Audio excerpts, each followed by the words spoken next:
The town of Medfield, Massachusetts is home to roughly 7,000 people as of the 2020 census and sits 17 miles southwest of Boston. It contains several beautiful hiking areas, shops, and restaurants, mixing a touch of city with the layout of a mid-sized town.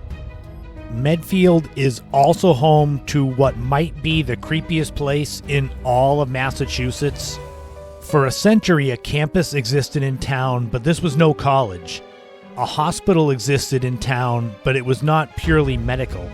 It was the Medfield State Hospital. It was a spot that became inspiration for film and television, and this is its story. Facilities to treat the mentally ill have been around in America for centuries. The first such operation opened in 1752 in Philadelphia. It was part of the Pennsylvania Hospital. The basement of the hospital provided beds with shackles attached to the wall to house a small number of the mentally ill. In Massachusetts, the first facility helped give the future ones their name. In 1818, McLean Hospital opened. It was first called the Asylum for the Insane and was a division of the Massachusetts General Hospital in Boston. The hospital was renamed McLean Asylum for the Insane in 1825. Most of the similar hospitals in the future would often be referred to as insane asylums or mental hospitals, even if it wasn't directly in their name. The Medfield Insane Asylum became the third such facility in Massachusetts when work began on it in early 1891.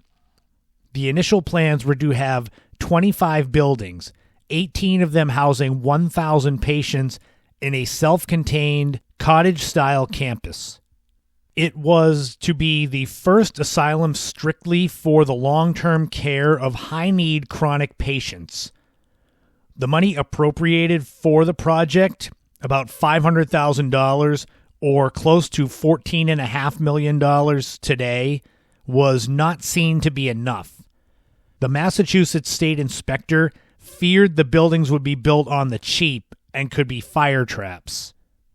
In February 1893, the asylum in Dover, New Hampshire burned to the ground, killing 44 of the 48 patients there, which only exacerbated fears.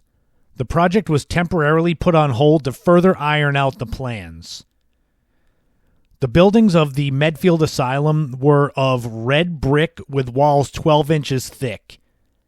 In addition to the dormitories for the patients there was an administration building, laundry, kitchen, dining room, and more, making the 425-acre property more like a small village than a mental hospital. After a long legal wrangling over the trustees of the property and securing that the buildings would indeed be safe for the patients, the Medfield Insane Asylum opened in May 1896. There were initially about 600 patients at the asylum, including 178 immediately transferred there from the Danvers Asylum upon Medfield's grand opening. In the beginning, Medfield would be used to help ease the overcrowding in other nearby facilities. By the time the property had its first name change to the Medfield State Asylum in 1905, there were a total of 1,554 patients living there. The staff of the asylum initially lived on the property as well, often sleeping in the attics of the buildings which housed the patients. In 1914, the property underwent a second name change to the Medfield State Hospital.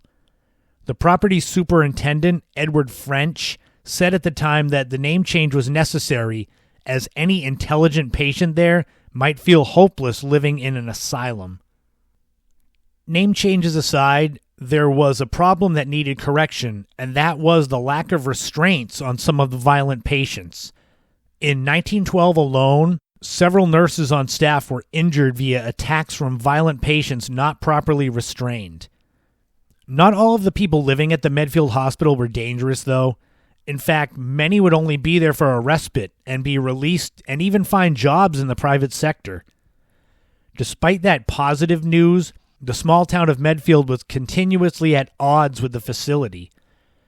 A suspicious fire that burned the laundry building in June 1924 got the town's attention. As though the fire was controlled, it theoretically could have put the town at danger.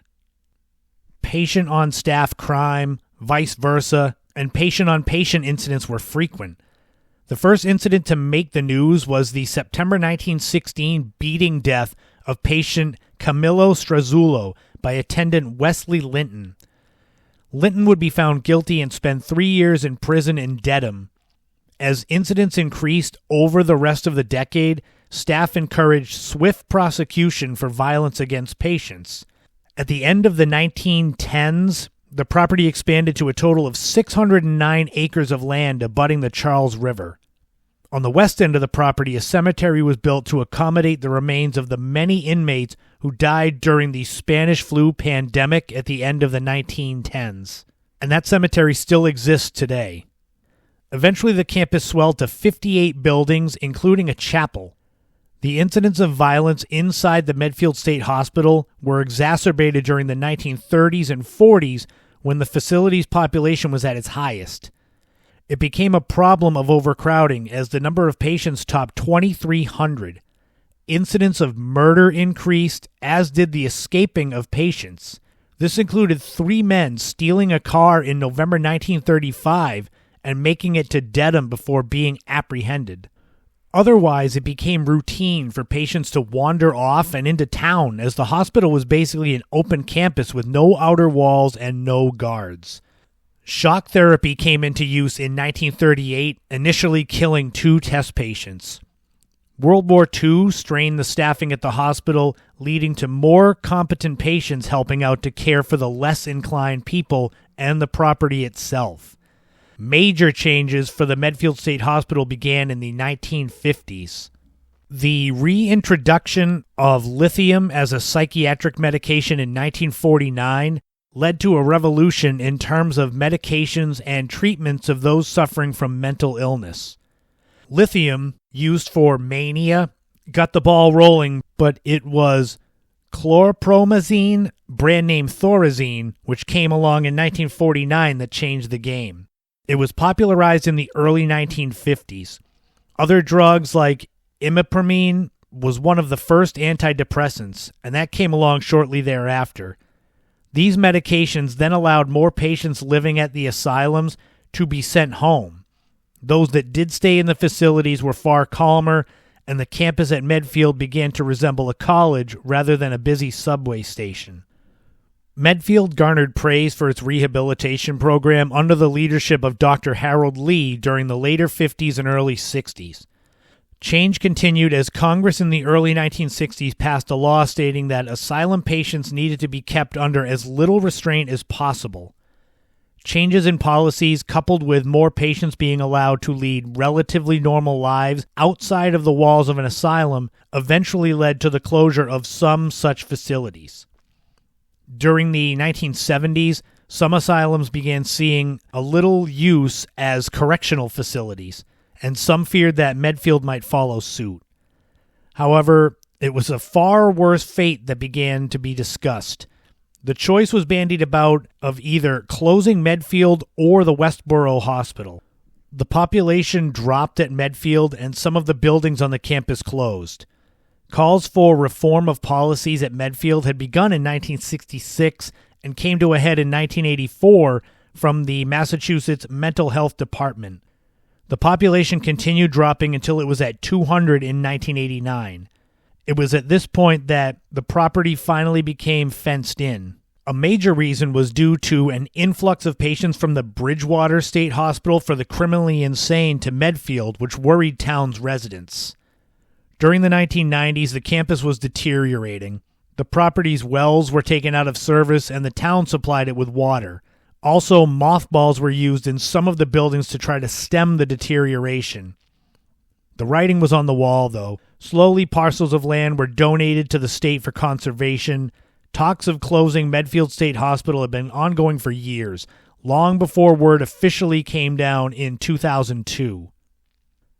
April 13, 2003, saw the hospital close and the remaining patients transferred to Westboro. For the first time in 107 years, the campus and its red brick building stood silent. The former Medfield State Hospital sat in limbo for 11 years before it was used for scenes in the 2009 movie The Box and the 2010 movie Shutter Island. The town officially bought it in December 2014.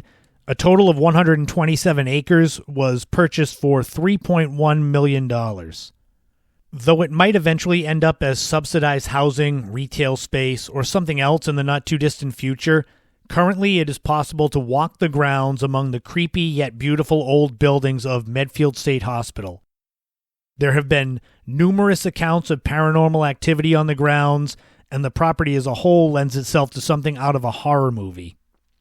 I can tell you the first time I ever went there, in 2010, it was like being in a nightmare scene from A Nightmare on Elm Street. It really is like an abandoned old neighborhood. And when I walked down that road into and among those buildings the first time, I remember it being so eerily silent. No wind, no animals, no birds. The only thing I ever saw was this beige sedan driving up and down the roads, almost like it was a security detail, but it looked like something out of a nightmare. The red buildings and the white shutters, the paint would run down, so it looked like the windows were crying white tears. It was like I was so excited and enthralled by these buildings, but I also couldn't wait to get the hell out of there. By the second time I went back there in 2019, it wasn't different, but it had been repurposed, so they were kind of promoting people to come and see it. The first time it was like there was a trailer, the guard said no cameras, which I still brought mine anyway, secretly. The second time it was promoted, come on in and see Medfield State Hospital. There were people in there walking their dogs, not a ton of them, but enough that it didn't feel as isolated. But the second time was when I heard the noises inside the old vocational building. The building was locked. There was no one in there, no one working in there. But yet when I got close to the building, it sounded like one of the saws was on inside, like sawing something, a saw or a drill. And I actually have video of it. And I say at the end of the video, please tell me you heard that.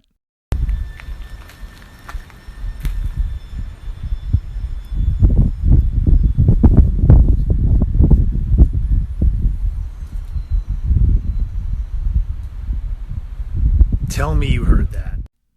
It is definitely the creepiest place I've ever been to in my trips. And I've been to Gettysburg, the battlefield after dark. But if you're into paranormal, if you're into creepy, if you're into scary, visit the Medfield State Hospital. Even in the middle of the day, it's scary as hell.